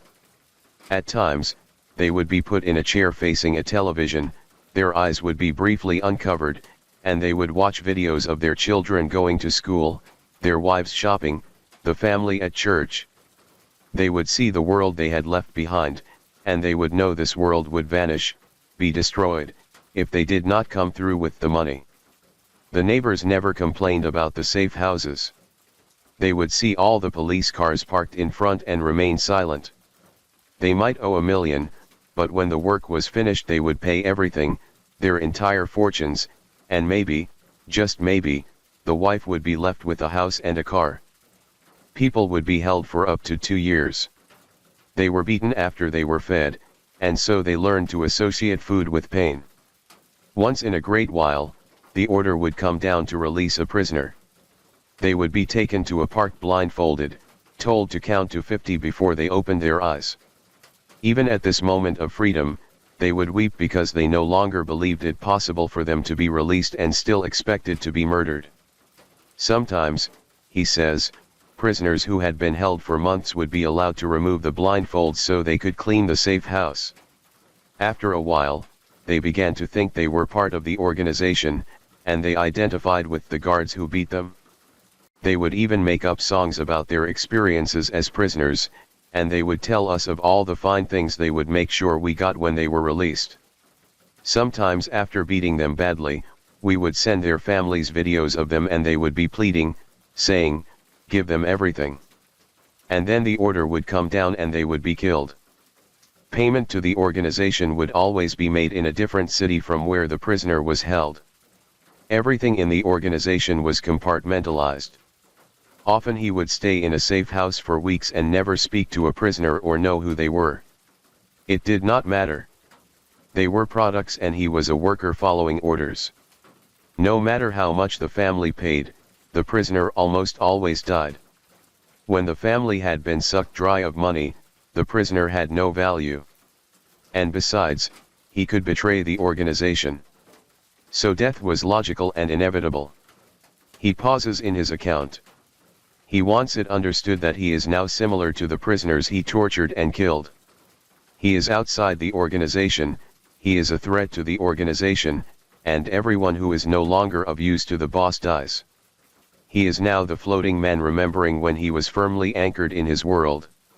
I want it understood, he says, that I had feelings when I was in the torture houses and people would be lying in their vomit and blood. I was not permitted to help them. He is calm as he says this. He alternates between asserting his humanity and explaining how he maintained a professional demeanor while he kidnapped, tortured, and killed people. He says he is feared now because he believes in God. Then he says he could make a good grouping on the target with his AK-47 at 800 yards. He would practice at military bases and police academies. He could get in using his police badge. The work, he insists, is not for amateurs. Take torture, you must know just how far to go. Even if you intend to kill the person in the end, you must proceed carefully in order to get the necessary information. They are so afraid, he explains, they are usually cooperative. Sometimes when they realize what is going to happen to them, they become aggressive. Then you take their shoes away, soak their clothes, and put a hot wire to each foot for 15 seconds. Then they understand that you are in charge and that you are going to get the information. You can't beat them too much because then they become insensitive to pain. I have seen people beaten so badly that you could pull out their fingernails with pliers and they wouldn't feel it. You handcuff them behind their backs, sit them in a chair facing a 100-watt bulb, and you ask them questions about their jobs, number, and age of children, all things you have researched and know the answer to. Every time they lie, you give them a jolt from an electric cattle prod. Once they realize they can't lie, you start asking them the real questions: how many loads have they moved to the US, who do they work for, and if they are not paying your boss, well, why? They will try by this point to answer everything. Then we beat them and let them rest. We show them those videos of their family. At this point, they will give up anything we ask for and even more.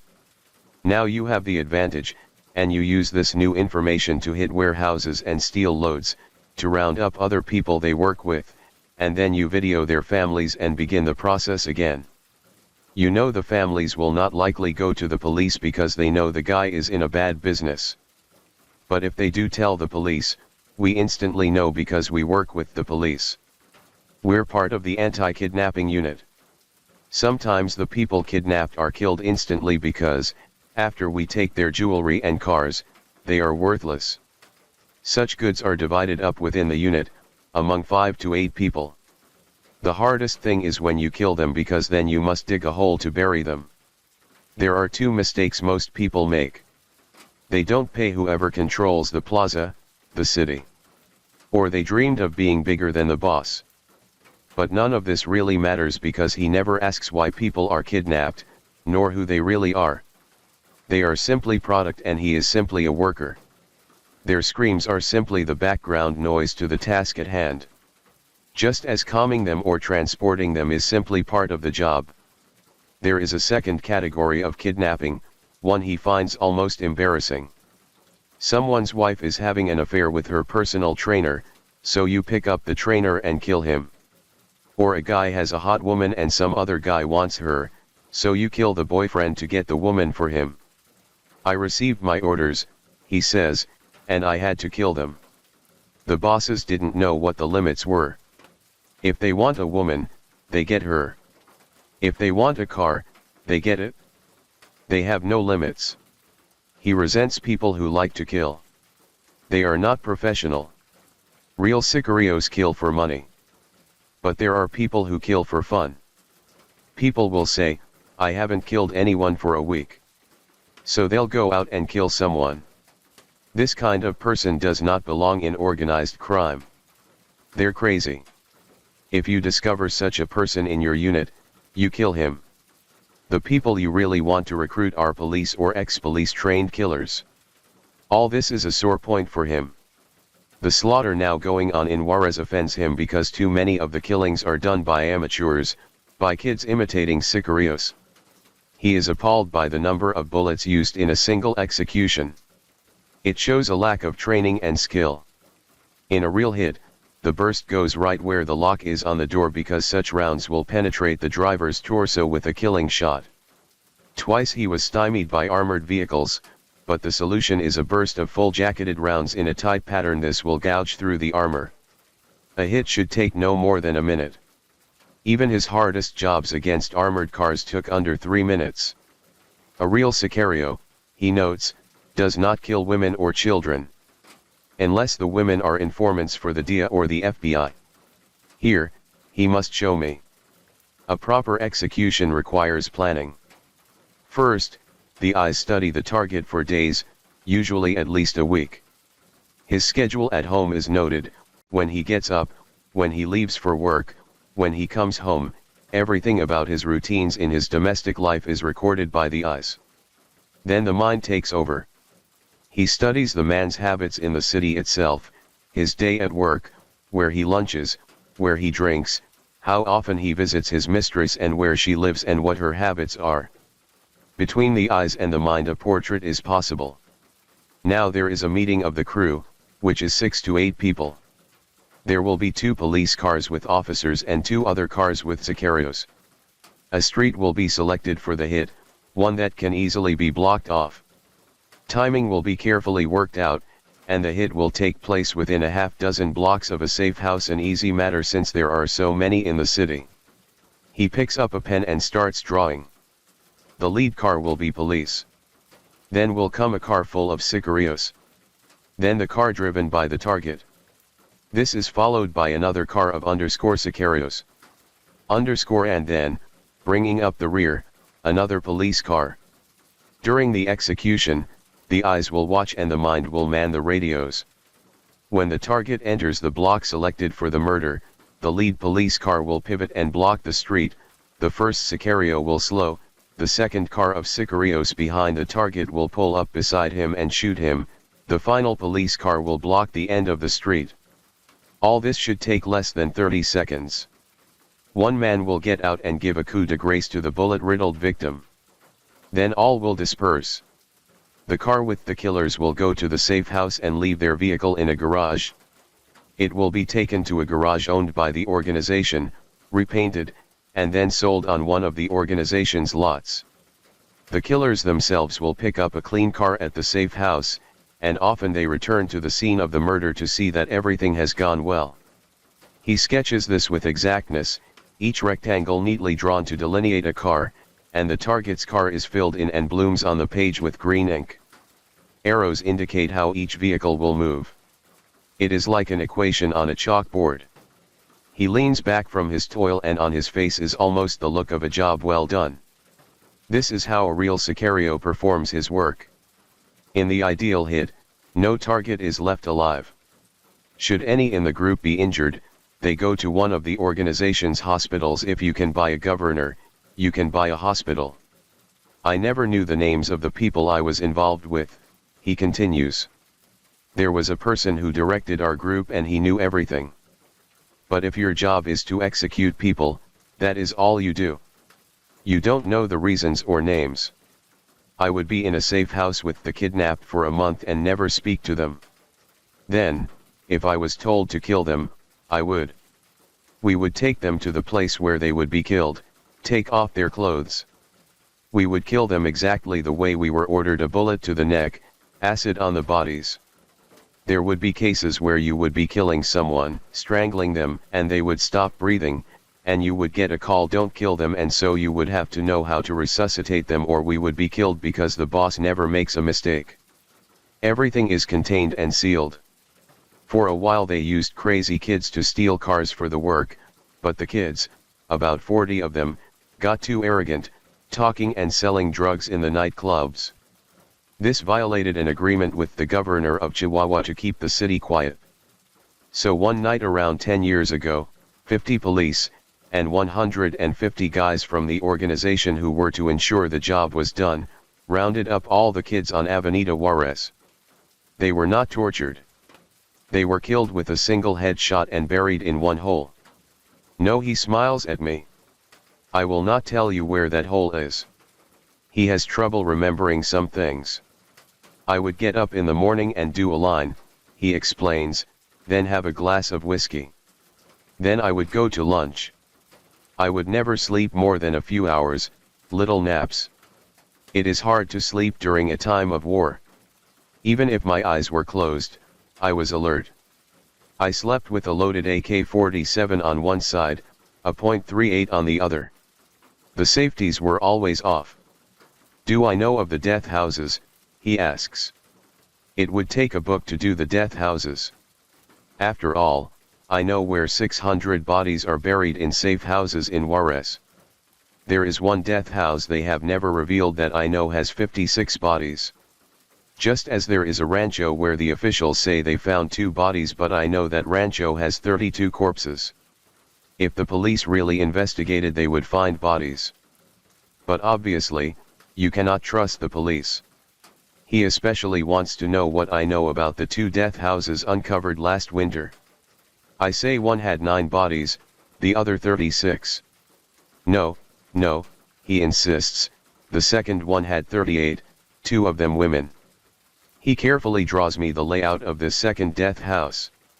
One of the women, he notes, was killed for speaking too much. The other was a mistake. These do happen, though the bosses never admit to it. But he keeps returning to the death house with the 38 bodies. It has memories for him. I remember standing on the quiet dirt street as the authorities made a show of digging up the dead. Half a mile away was a hospital where some machine-gunned people were taken that spring, but the killers followed and killed them in the emergency room. Shot their kinfolk in the waiting room also. The narcos, he wants me to understand, have informants in the DEA and the FBI. They work until they are useless. Then they are killed. As for those who inform to the FBI and DEA, they die ugly. He explains. They were brought handcuffed behind the back to the death house where they found 36 bodies, he rolls on. A t-shirt was soaked with gasoline and put on their backs, lit, and then after a while pulled from their backs. The skin came off with it. Both men made sounds like cattle being killed. They were injected with a drug so they would not lose consciousness. Then they put alcohol on their testicles and lit them. They jumped so high they were handcuffed, and still I never saw people jump so high. We are slipping now, all the masks have fallen to the floor. The veteran, the professional sicario, is walking me through a key assignment he completed. Their backs were like leather and did not bleed. They put plastic bags on their heads to smother them and then revived them with alcohol under their noses. All they ever said to us was, "We will see you in hell." This went on for 3 days. They smelled terrible because of the burns. They brought in a doctor to keep reviving them. They wanted them to live 1 more day. After a while they defecated blood. They shoved broomsticks up their asses. The second day a person came and told them, "I warned you this was going to happen." They said, "Kill us." The guys lived 3 days. The doctor kept injecting them to keep them alive and he had to work hard. Eventually they died of the torture. They never asked God for help. They just kept saying, "We will see you in hell." I buried them with their faces down and poured on a whole lot of lime. He is excited. It is all back. He can feel the shovel in his hand. He is calm now. He is revisiting this evil time, he says, simply for my benefit. He takes his various drawings how to do a hit, where some people were buried in a death house, looks at the green schematics he has created, and then slowly tears them into little squares until the torn heap can never be reconstructed. Until late 2006, he worked all over Mexico for different groups, and the various organizations generally got along. There were small moments, such as when others tried to take over Juarez and it was necessary to necklace them. But his life in the main was calm. So calm he did not need to know who he really worked for. I received orders from 2 people. They ran me.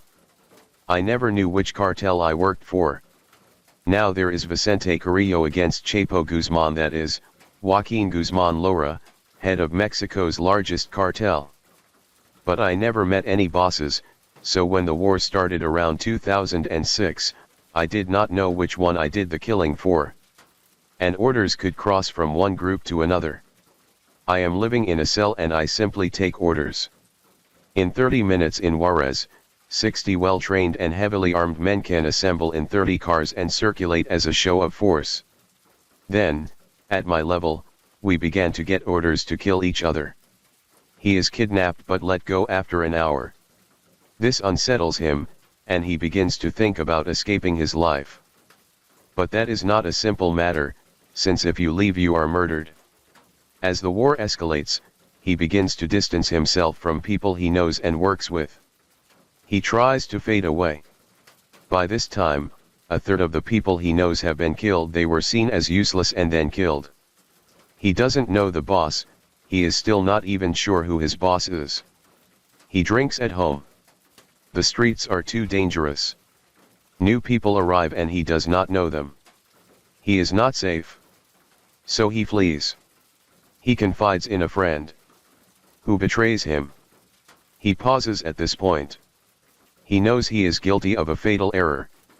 He has violated a fundamental rule: you can be betrayed only by someone you trust. So you survive by trusting no one. Still, there is this shred of humanity in all of us, and in the end we feel the need to trust someone, to call someone friend, to share feelings with others. And this need is fatal. It is the very need he has exploited for years, the need he used when he put people in the police car and told them they would be alright if they cooperated, would be back with their families in no time if they were calm. And by God, they did trust him and rode across Mexico, went through checkpoints and said nothing, never told a single soul they had been kidnapped. They would trust him as they were tortured in the safe houses. They would help mop the floors, clean up the vomit and blood. They would compose songs. They would trust him right up to that instant when he strangled them. So his friend gives him up. He is taken at 10 p.m., and this time he is held until 3 a.m. But something has changed within him. And some things have not changed. 4 men take him to a safe house. They remove all of his clothing but his shorts. They take pool balls in their hands and beat him. But he can tell they are amateurs. They do not even handcuff him, and this is disturbing to him. He is the captive of third-raters. As they beat him, he prays and prays and prays. He also laughs because he is appalled by their incompetence. They have not bound him and their blows do not disable him. He sizes them up and in his mind plans how he will kill them, 1, 2, 3, 4, just like that. And at the same moment, he is praying to God to help him so that he will not kill them, so that he can stop his life of murder. As he sits in the room, sipping coffee, and recalling this moment, his face comes alive. He is passionate now. He is approaching the very moment of his salvation. Some people pretend to accept Christ, he says, but at that moment he could feel total acceptance fill his body. He could feel peace. They point rifles at him. He cannot stop laughing. I was afraid, he explains. I realized I would have to kill them all. 2 of the armed men left. One other guy went to the bathroom. He looks at the remaining captor. The guy says, I don't have a problem with you. Once, you told me to be careful or they would kill me. You did me a favor. So, I am praying to God, help me. I don't want to kill these people. And I know I can do it rapidly. The guy turns his back on me and says, get out, go. He opens the door and runs without his shoes or clothes. His face is stern now. He has come to the place, the very moment that has permitted him to recount the kidnappings, the tortures, the killings. He is selling and what he is selling is God. He is believing, and what he believes based on his own life is that anyone can be redeemed. And that it is possible to leave the organization and survive. His thoughts are a jumble as he speaks. He is telling of his salvation, and yet he feels the tug of his killings. He feels the pride in being feared. Back at the beginning, when he first started with the state police, that was when Oropesa, the doctor and newspaper columnist, was killed. And Oropesa's killers, he now recalls, were his mentors, his teachers. He remembers that after the murder, the state government announced a big investigation to get the killers. And one of them, a fellow cop, stayed at his own police station until the noise quieted and the charade ended. He is excited now, he is living in his past. The only reason I am here is God saved me. I repented. After all these years I am talking to you. I am having to relieve things that are dead to me. I don't want to be part of this life. I don't want to know the news. You must write this so that other sicarios know it is possible to leave. They must know God can help them. They are not monsters. They have been trained like special forces in the army. But they never realize they have been trained to serve the devil. Imagine being 19 and being able to call up a plane. I like the power. I never realized until God talked to me that I could get out. Still, when God frees me, I remain a wolf. I can't become a lamb. I remain a terrible person, but now I have God on my side. He stares at me as I write in a black notebook. His body seems to loom over the table. This is the point in all stories where everyone discovers who they really are. He says, I have now relived something I should never have opened up. Are you the medium to reach others? I prayed to God asking what I should do. And you are the answer. You are going to write this story because God has a purpose in you writing this story. God has given you this mission. No one will understand this story except those who have been in the life. And God will tell you how to write this story. Then we embrace and pray. I can feel his hand on my shoulder probing, seeking the power of the Lord in me. I have my work to do now. And so we go our separate ways. In the parking lot he moves with ease, in a state of grace. The sun blazes, the sky aches blue. Life feels good. His eyes relax and he laughs. And then I see him memorize my license plate in a quick and practiced glance. He has told me he is bathed in the blood of the lamb, but his eyes remain those of the wolf.